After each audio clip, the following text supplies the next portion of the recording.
நார்மலாக பார்க்குறவங்களுக்கு அது சுத்தமாக புரியாது. அதில் கைண்ட் ஆஃப் வேறு மாதிரியான ஒரு டைமென்ஷனில் இருக்கும், ஒரு டயக்ராம்ஸ் இருக்கும், சிம்பலிசம்ஸ் இருக்கும், வேறு மாதிரியான நேம்ஸ் இருக்கும். இது கம்ப்ளீட்டாக புதுசாக பார்க்குறவங்களுக்கு ஒன்றுமே புரியாது. அப்படின்றது வெஸ்டர்ன் கண்ட்ரியோடது அப்படின்றது மக்களுடைய பார்வையில் இருந்தால் கூட முதல்ல நம்ம எடுத்துக்கிட்டோம்னா நியூமராலஜியே பார்த்தோம் அப்படின்னா ஈஜிப்டில் தான் நிறைய, இப்போ சாரா மேடம் சொன்ன மாதிரி ஈஜிப்டில் தான் அதை வச்சு நல்லா போற்றி அதை சூப்பராக கொண்டு வந்திருக்காங்க.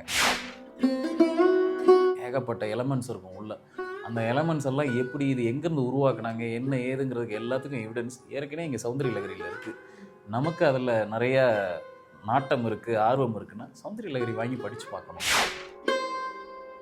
சரிங்களா? அப்போ இங்கே யூஸ் பண்ண அந்த டூல் தான் அங்கே போயிட்டு, ஆனால் அங்கே அதை எப்படி யூஸ் பண்ணாங்கன்னா எலைட் பீப்புள்ஸ்க்கு மட்டும் அதை யூஸ் பண்ணாங்க.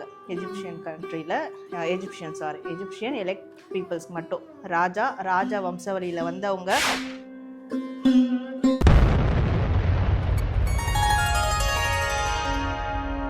ஸ்ரீ மகா சிம்பினிட்டி நேயர்களுக்கு நர்மதாவின் அன்பான வணக்கம். சாரா மேம் வணக்கம். வணக்கம். வணக்கம் சார். வணக்கம். வணக்கம்மா. எனக்கு ரொம்ப சந்தோஷமா இருக்கு, கொஞ்சம் பதட்டமாவும் இருக்கு. 2 லெஜண்டையும் வச்சு இன்னைக்கு நான் வந்து இன்டர்வியூ எடுக்க போறேன் அப்படின்றதுல ரொம்ப ரொம்ப சந்தோஷமா இருக்கு. சாரா மேம் எங்களோட ஆஃபீஸ்க்கு வந்ததுக்கு ரொம்ப ரொம்ப ரொம்ப நன்றி. ஏன்னா வந்து நாங்க இது வரைக்கும் டேரட் கார்டு அப்படின்னாலே சாரா மேம், சாரா அப்படின்னாலே டேரட் கார்டு அப்படின்னு 2 பேரும் பிரிக்க முடியாத அளவுக்கு இருந்த ஒருத்தவங்களை வந்து இன்னைக்கு எங்க சாரோட உட்கார வச்சு இன்டர்வியூ எடுக்கிறதுல ரொம்ப ஃபர்ஸ்ட் ஆஃப் ஆல் இந்த டேரட் கார்டு அப்படின்றது வெஸ்டர்ன் கண்ட்ரீஸ்ல இருந்து தான் ஆரிஜின் ஆச்சு அப்படின்றது நம்மள நிறைய பேருக்கு வந்து தெரிஞ்சிருக்கும். ஸோ இந்த டேரட் கார்டு வெஸ்டர்ன் கண்ட்ரிலேருந்து எங்கேருந்து ஆரிஜின் ஆச்சு, இது எப்படி வந்தது, அதை பற்றி சொல்லுங்கள் சார். வெஸ்டர்ன் கண்ட்ரிஸ் இட்டாலியிலேருந்து தான் இது வந்திருக்கு, அதாவது புதுப்பிக்கப்பட்டு வந்திருக்கு. இதனோட ஆரிஜின் பார்த்தீங்கன்னா அது வந்து எஜிப்சியன் அவங்க யூஸ் பண்ண டூல் தான், இது ப்ரெடிக்ஷனுக்கு யூஸ் பண்ண டூல் தான். காலப்போக்கில் இது வந்து மறைஞ்சு போச்சு. ஸோ ரைடர் வைட்டுன்ற ஒரு அதாவது அக்கல்டிசம் ப்ராக்டிஸ் பண்ணுற ஒருத்தர், அவர் இதை வந்து ப்ராக்டிஸ் பண்ணும்போது ரிசர்ச் பண்ணும்போது அங்கே இது சம்மந்தம் போது இந்த டேரோ கார்டு அப்படின்ற, அதாவது டேரோ கார்டுன்னு வராது, இதுக்கு உண்மையான பேர் வந்து தெரோஷி அப்படின்றது தான் உண்மையான நேம் வரும், அதாவது இட்டாலியன் நேம் வரும். ஸோ அங்கேருந்து இவங்க இதை எடுத்து இதில் என்ன விஷயங்கள் இருக்குது, இது எப்படி எஜிப்சியன் ஒரு ப்ரெடிக்ஷன் டூலாக பயன்படுத்தினாங்க, இதை பற்றிலாம் அவர் ஆராய்ச்சி பண்ணி தென் இதில் ரொம்ப அவர் மெஸ்மரைஸ் ஆகிட்டு, அண்ட் ஏன் நம்ம இப்போ இந்த பழக்கத்தை மறுபடியும் வழக்கத்துக்கு கொண்டு வரக்கூடாது, ஏன் நம்ம இதை உருவாக்கக்கூடாதுன்னு சொல்லிட்டு அவருடைய ஆஸ்தான ஆர்டிஸ்ட் ஒருத்தவங்க இருக்காங்க, அவங்களுடைய ஃப்ரெண்ட் அப்படின்னு சொல்லலாம். அந்த ஆர்டிஸ்ட்டை வச்சு இந்த 78 கார்டும் எப்படி இருக்கணும், இதில் என்னென்ன விஷயங்கள் வரணும், இதில் ஆக்சுவலாக வந்து இது இப்போ இருக்கிற டேரோ கார்டு ஒரிஜினல் கார்டு வந்து இது கம்ப்ளீட் ஒரு எஜிப்சியனோட எடிஷன் கிடையாது, இது வந்து ஒரு மிக்ஸ்டு எடிஷன் தான். ஆக்சுவலி இதில் வந்து கிறிஸ்டியானிட்டி சார்ந்த விஷயங்கள் இதில் நிறைய இருக்கும், சிம்பலிசம் வந்து எஜிப்சியன் கனெக்டிவிட்டி இருக்கும். ஏன்னா அவர் ஒரு கிறிஸ்டியன்றதால அதை பேஸ் பண்ணி தான் இதை வந்து அவர் ரெடி பண்ணியிருப்பார். இப்போ நிறைய பேர் என்கிட்டே கேட்பாங்க, இது வந்து ஒரு வேறு மதத்தினுடைய பிக்சர் மாதிரி இருக்குது, வெஸ்டர்ன் கண்ட்ரிஸ் பிக்சர் மாதிரி இருக்குது, இது எப்படி நீங்கள் இங்கே கொண்டு வந்து இதை ப்ரெடிக்ஷன் பண்ணுறீங்கன்றது. ஏன்னா இது உருவாக்குறது இடம் அங்கே இருக்குது, உருவாக்குனவர் அந்த ஒரு ரிலீஜியஸ் கம்யூனிட்டியில் இருந்ததால் இந்த மாதிரியான விஷயத்தை வச்சு இதை ரெடி பண்ணியிருக்காரு. பட் இது எஜிப்சியன் சார்ந்த அந்த டேரோ கார்ட்ஸ் அப்படின்னு பார்க்கும்போது அது கம்ப்ளீட்டாக அது வேறு மாதிரி ஒரு லெனோமட் அப்படின்னு சொல்லுவாங்க, அங்கேருந்து உருவானது அந்த டேரோ கார்டு. அதில் வந்து ஒரு 54 கார்ட்ஸ் தான் இருக்கும். ஸோ அதுதான் வந்து அதோட ஆரிஜினே அதான், டேரோ கார்ட்ஸோட ஆரிஜினே அதான். அதுலேருந்து டெவலப் ஆகி வந்தது தான் டேரோ கார்ட்ஸ். அது கம்ப்ளீட்டாக வேறு மாதிரி இருக்கும். அதில் வந்து நம்மளுக்கு இப்போ நார்மலாக பார்க்குறவங்களுக்கு அது சுத்தமாக புரியாது. அதில் கைண்ட் ஆஃப் வேறு மாதிரியான ஒரு டைமென்ஷனில் இருக்கும், ஒரு டயக்ராம்ஸ் இருக்கும், சிம்பலிசம்ஸ் இருக்கும், வேறு மாதிரியான நேம்ஸ் இருக்கும். இது கம்ப்ளீட்டாக புதுசாக பார்க்குறவங்களுக்கு ஒன்றுமே புரியாது. இப்போ இந்த கார்ட்ஸை புதுசாக பார்க்குறவங்களுக்கு கூட ஓகே அதில் ஏதோ ஒரு பிக்சர் இருக்குது, அது இதை சொல்ல வருதுன்றது தெரியும், அதில் சுத்தமாக தெரியாது.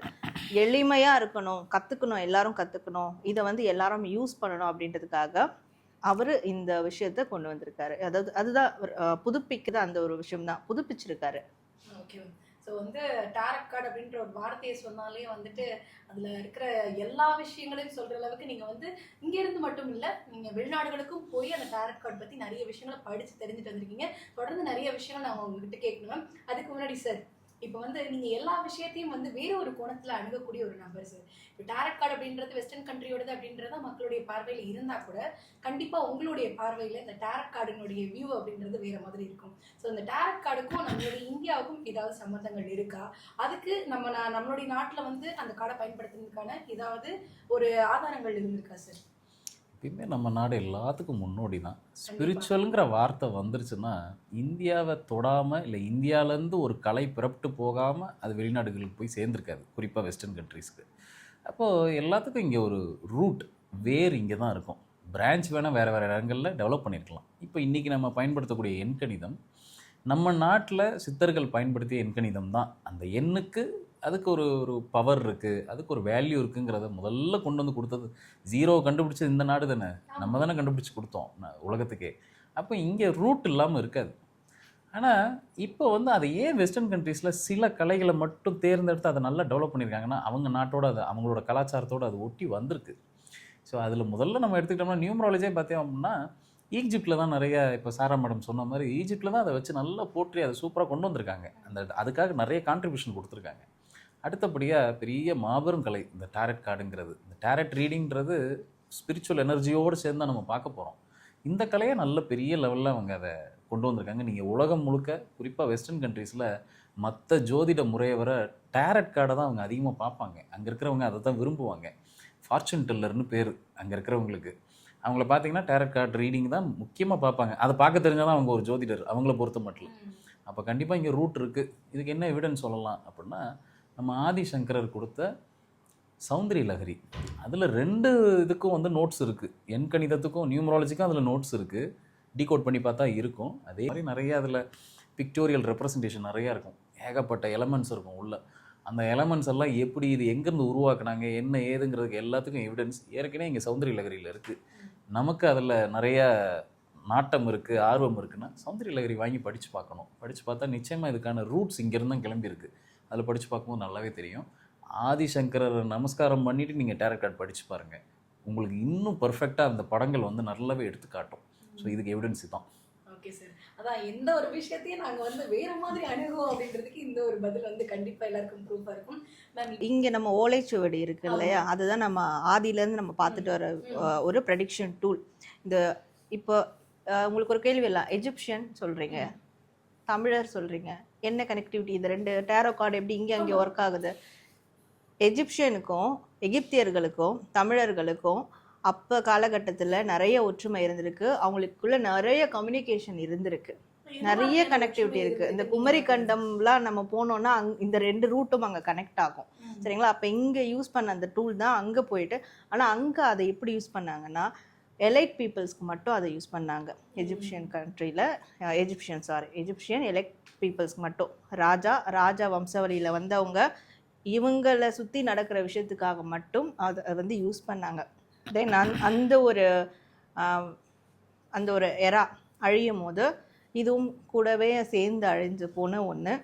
ஸோ அப்படி தான் இது வந்து வெளியே வந்தது. அதனால தான் இந்த ரூட் இங்கே இருக்குன்னு சார் சொன்னதுக்கு ரீசனே அது. ஆக்சுவலாக அதுதான், அங்கேருந்து வந்தது தான் அது. ஓகே, நம்மளுடைய எப்பவுமே சொல்லுவோம் இல்லையா, ஒட்டக்குறை விட்டக்குறை ஏதோ ஒன்று இருக்கு. இன்னொன்று வந்து தமிழர்கள் கிட்ட சிற்பக்கலை அந்த இது ரொம்ப அதிகம். எதா இருந்தாலும் நம்ம சிற்பத்தில் தான் வந்து பதிய வச்சுட்டு போவோம். ஆமாம். இதே பார்த்தீங்கன்னா எகிப்தியர்களும் அதே தான் அங்கே பண்ணியிருப்பாங்க. அவங்களோட லாங்குவேஜே வந்து சிம்பலிசம் பேஸ் பண்ணி தான் அவங்களோட லாங்குவேஜே இருந்தது. ஸோ இந்த 2 கனெக்டிவிட்டி தான் இந்த டேரோ கார்ட்ஸ் வந்து இன்னைக்கு இந்த ரூட் இங்கேயும் இருக்குது அங்கேயும் இருக்குன்றதுக்கு காரணம் அதுதான். ஓகே, எல்லாத்துக்கும் ஒரு கனெக்டிவிட்டி இருக்கு. அதெல்லாத்தையும் தாண்டி மேம் இப்போ வந்து என்னுடைய பார்வையில மேபி பார்க்கக்கூடிய ஆடியன்ஸோட பார்வையிலேயே இந்த ஒரு விஷயம், இந்த டவுட் இருக்கலாம். டேரட் கார்டு பார்க்கக்கூடிய வந்து மேக்ஸிமம் பீப்புள் வந்து ஃபீமேலாக தான் இருக்கிறாங்க. அதுக்கு என்ன காரணம்? டேரட் கார்டு அவங்களே இருக்குதா, இல்லை டேரட் கார்டு அவங்க போய் எடுத்துக்கிறாங்களா, என்ன ரீசன்? இது வந்து இங்கே தான் டேரோ கார்டு ரீடிங் சொல்கிறோம். வெஸ்டர்ன் கண்ட்ரீஸில் சைக்கிக் ரீடிங் சொல்லுவாங்க, ஃபார்ச்சூன் டெல்லிங் சொல்லுவாங்க. ஸோ அந்த சைக்கிக் ரீடிங்கிறது ஒருவருடைய உளவியல் ஆழ் மனதை வந்து நம்ம கூர்ந்து கவனித்து அதன் மூலயமா ஒரு ப்ரெடிக்ஷன். இது வந்து ப்ரெடிக்ஷன்றது எப்போவுமே ஒரு கைடன்ஸ் தான். ஸோ கணிப்புகள் ஒரு கைடன்ஸாக தான் இருக்கும். ஜோதிடர்கள் எல்லாருமே வழிகாட்டிகள். அவங்கள வந்து ஒரு குருவாக, அதனால தான் அந்த காலத்தில் ராஜாலாம் வந்து ஜோதிடர்களுக்கு அவ்வளோ மரியாதை கொடுப்பாங்க, ஒரு குருஸ்தலத்தில் வச்சு பார்ப்பாங்க. ஏன்னா அவங்க வழிகாட்டிகள். ப்ரெடிக்ஷன் எப்பவுமே அது வழிகாட்டுதலாக தான் நம்ம பார்க்கணும். நாளைக்கு எனக்கு இப்போ இந்த புதையல் கிடைச்சிரும், இந்த பணம் கிடைச்சிரும், அதெல்லாம் கிடையாது. கிடைக்கும், நீ இதை பண்ணா கிடைக்கும், அப்படி ஒரு வழி காட்டுறாங்கல்ல, அதுதான். இது வந்து சைக்கிக் ரீடிங். இது மன உளவியலை சார்ந்த விஷயங்களை மனுஷனுக்கு கிளியர் பண்ணக்கூடிய ஒரு ப்ரெடிக்ஷன் இது டாரோ கார்டு ரீடிங்கிறது. அப்போது இந்த சந்திரன் வந்து பலம் எங்கன்னா ஃபீமேலுக்கு அதிகமாக அந்த பலம் இருக்குது. ஸோ அதனால தான் நம்ம வந்து ஃபீமேல் வந்து ஒரு விஷயத்த இமோஷ்னலாக உணர்வுபூர்வமாக சைக்கிக்காக டீல் பண்ணுவோம். ஆண்கள் ப்ராக்டிக்கலாக டீல் பண்ணுவாங்க, லாஜிக்கலாக டீல் பண்ணுவாங்க. அதனால தான் பெண்கள் இதை எடுக்கிறதுக்கு அதிகமான காரணம். ஓகே, இப்படி ஒரு காரணம் இருக்குன்னு நான் எதிர்பார்க்கவே இல்லை மேம். சரி, இப்போ வந்து நீங்கள் வந்து நான் முன்னாடி சொன்ன மாதிரி எல்லாத்தையும் வேறு கோணத்தில் அணுகும் பொழுது நம்மளுடைய இந்த டேரட் கார்டு அப்படின்ற ஒரு விஷயத்த நம்ம கண்ட்ரியில் எந்தெந்த இடங்கள்லாம் மறைமுகமாக பேசப்பட்டிருக்கு, சொல்லப்பட்டிருக்கு சார், அதை பற்றி கொஞ்சம் சொல்லுங்கள் சார். ஏன்னா நம்மளுடைய முன்னோர்கள் இந்த சிற்பங்கள், இந்த பெயிண்டிங், இதெல்லாம் வந்து கண்டிப்பாக நமக்கு ஒரு ரகசியத்தை விட்டுட்டு போகிறாங்க. அப்படின்றப்போ கண்டிப்பாக இதை பற்றி எங்கேயாவது சொல்லியிருக்கணும் இல்லையா? அதை பற்றி தான் தெரிஞ்சால் எனக்கு சொல்லுங்கள் சார். இதில் மறைமுகமே இல்லை, நிறைய வெளிப்படையாகவே நிறைய நம்ம வந்து ஓவியங்களுக்கு நிறைய முக்கியத்துவம் கொடுத்துருக்கோம்.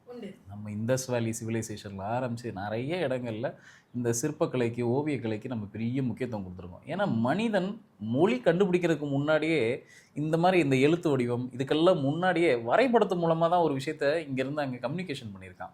ஸோ கம்யூனிகேஷனுக்கு இந்த ஓவியமோ வரைதலோ இது வந்து ஒரு முக்கியமான ஒரு டூல். அப்படி இருக்கும்போது நம்ம கண்டிப்பாக வந்து அங்கேருந்து தானே புறப்பட்டு வந்திருக்கோம். நம்ம உண்மையிலே சொல்லணும்னா ரொம்ப முன்னேறின ஒரு சமூகம். ஓகே, ஸோ அப்படி இப்போ இந்த டேரட் கார்டு ரீடிங்க்கு இல்லை இந்த டேரட் கார்ட்ஸுக்கு ஒரு முன்னோடியாக நம்ம கோவில்களில் நம்ம ஒரு விஷயம் பார்க்கலாம். மேலே பார்த்தீங்கன்னா சீலிங்கில் நிறைய இறைவனோட படங்களை வரைஞ்சிருப்பாங்க. அந்த வெறும் படங்கள் மட்டும் வரையாமல் ஒரு எபிசோடு, ஒரு திருவிளையாடல் புராணத்தையே ஒரு 5 தூணில் வரைஞ்சிருப்பாங்க. உண்டு சார். முருகன் கோயிலுக்கெல்லாம் போனீங்க அப்படின்னா திருச்செந்தூர்லலாம் வந்து அந்த உற்சவர் சிலை எப்படி காணாம போச்சு, எப்படி திருப்பி கிடைச்சதுன்னு வரைஞ்சிருப்பாங்க. சூரசம்ஹாரத்தையே எப்படி அந்த சூரனை வந்து வதம் பண்ணாருங்கிறதுக்கு அந்த எபிசோடு, அந்த மொத்த சூரசம்ஹாரம் அந்த இதுவே வந்து எபிசோடே உங்களுக்கு வரைபடமாக வரைஞ்சி அப்படியே படம் பார்த்து கதை சொல்லுங்கிற மாதிரி அது அப்படியே படம் மாதிரி ஓடும். அதெல்லாம் எதுக்கு அப்படின்னா, இப்போ நம்ம வந்து முதல்ல ஒரு சாமியோட சிலை இருக்குது, இல்லை ஒரு உருவம் இருக்குன்னா அது ஒரு எந்திரம். ஒரு விநாயகரோட உருவம் இருக்குன்னா அது ஒரு எந்திரம். ஒரு முருகரோட உருவமே ஒரு எந்திரம். இந்த எந்திரம் நம்மளோட மனது இல்லை நமக்கு ஒரு பேக்ரவுண்டில் ஒரு கர்ணத்தில் பிறந்திருப்போம், ஒரு நட்சத்திரத்தில் பிறந்திருப்போம். இது என்ன சொல்லுன்னா இந்த தெய்வத்தை போய் பாருன்னு நம்மளை வந்து அறிவுறுத்தும். சில பேருக்கு தான் விநாயகரை ரொம்ப பிடிக்கும், சில பேருக்கு முருகரை ரொம்ப பிடிக்கும், சில பேருக்கு சிவனை பிடிக்கும். இது ஏன் இந்த டிஃப்ரென்ஸ் இருக்குது? எல்லாருக்கும் எல்லா கடவுளையும் பிடிக்கணுமா இல்லையா? அதெல்லாம் நியாயம். அப்புறம் ஏன் மாற்றி நடக்குதுன்னா, நம்ம பேக்ரவுண்டில் நம்மளோட நம்ம ஹாரோஸ்கோப்பில் வந்த எலமெண்ட்ஸ், அந்த பஞ்ச அங்கம்னு சொல்கிறோம் இல்லையா, அது பஞ்சபூதம் மாதிரி நம்மளை இயக்குது. இதை பாரு, இதை கொஞ்சம் கூடுதலாக பாரு. சில பேர் சொல்லுவோம்ல, இந்த கோயிலுக்கு போயிட்டு வந்தால் எனக்கு நிறைய நல்லது நடந்துருச்சு, இந்த சாமியை போய் பார்த்தாலே என் பிரச்சனை சால்வ் ஆகிடுச்சு. அதுக்காக தான் அந்த உருவத்தை அது ஒரு உருவமாக வரைஞ்சி நம்மளோட மனித வடிவத்திலேயே ஒரு தெய்வத்தை வரைஞ்சி அந்த மாதிரி செவரில் பார்த்தீங்கன்னா மேலே, அதுவும் சீலிங்கில் இருக்கும், மேலே டாப்பில் வந்து ஸ்தபதிங்க வரைஞ்சிருப்பாங்க. அதெல்லாம் என்னென்னா நடக்க போகிற ஈவெண்ட்டை முன்கூட்டியே வரைஞ்சி வைக்கிறது தான் அது. இல்லை நடந்து முடிஞ்ச ஈவெண்ட்டையும் சொல்லலாம், ஃப்யூச்சரையும் சொல்லலாம், நடந்துட்டு இருக்கிறதையும் சொல்லலாம். எப்பயுமே ஒரு உருவம் நம்ம மனசில் ரெஜிஸ்டர் ஆகிடுச்சுன்னா அதுதான் நடக்க போகுது. இப்போ டேரக்டில் கூட நம்ம ஒரு படம் பார்க்குறோம் அப்படின்னா, சில பிக்சர்ஸ் பார்க்குறோம் அப்படின்னா, இதுதான் பின்னாடி நடக்க போகுதுங்கிறதுக்கு நமக்கு முன்கூட்டி ஒரு அறிகுறி. அந்த எனர்ஜி நமக்கு கொண்டு வந்து முன்கூட்டி காட்டுது. இன்னும் சில பேர் கேட்பாங்க, சார் அப்போ டேரட் கார்டை உத்து பார்த்தா அப்படியே நடந்துருமா அப்படின்வாங்க. ஆமாம், நடக்கும். நடக்க போகிறது தான் நமக்கு முன்கூட்டியே எடுத்துகிட்டு வந்து படம் போட்டு காமிக்கிது. இப்படி தான் இருக்க போகுது, இப்படி ஒரு நல்ல விஷயம் நடக்க போகுது, இப்படி ஒரு ஆபத்து வரப்போகுதுன்னு அது வேறுபடுத்தி காட்டுது. அதனால் இது எப்படின்னா, நம்ம என்ன ஆங்கிளில் பார்க்குறோமோ நமக்கு அப்படியே காட்சி கொடுக்க போகுது. ஸோ நம்ம கோவில்களில் இதெல்லாம் நம்ம எப்பயோ இதெல்லாம் பண்ணிட்டோம், பட் அதை நம்ம ரிலேட் பண்ணி காமிச்சிக்கல. இப்போதைக்கு நம்மக்கிட்ட இருக்கிற லேட்டஸ்ட் டெக்னாலஜி என்னன்னா கிளி ஜோசியம். நிறைய பேருக்கு வந்து என்னங்க கார்டு எடுக்கிறதுனா கிளி எடுக்கிற கார்டு, இவங்க மனுஷங்களே எடுக்கிற கார்டு அப்படின்ற மாதிரியான ஒரு விஷயத்தை வச்சுறாங்க. அந்த ஆறா ஏன் அங்கே கொடுக்குறோம் அப்படின்னா, ஒரு பறவைகிட்ட கொடுக்கும்போது அது பொய் சொல்லாது. அந்த ஆறா நம்ம முன்னாடி இருக்கும்போது நம்ம கர்மா என்னவோ அது இன்ஸ்ட்ரக்ஷன் படி தான் அந்த கிளி எடுக்க போகுது. ஓகே, நம்ம இப்படி தான் இங்கே ப்ராக்டிஸ் பண்ணிகிட்ருக்கோம். ஆனால் அதுவுமே உண்மை தான், அதில் ஒன்றும் பொய்யெல்லாம் ஒன்றும் கிடையாது. என்ன, இப்போ மேடம் சொன்ன மாதிரி அங்கே வந்து ரைடர் ஒயிட்டுங்கிற அவர் உட்காந்து அதை எல்லாத்தையும் வந்து ஆர்கனைஸ் பண்ணி அந்த படம் இப்படி தான் வரணும்.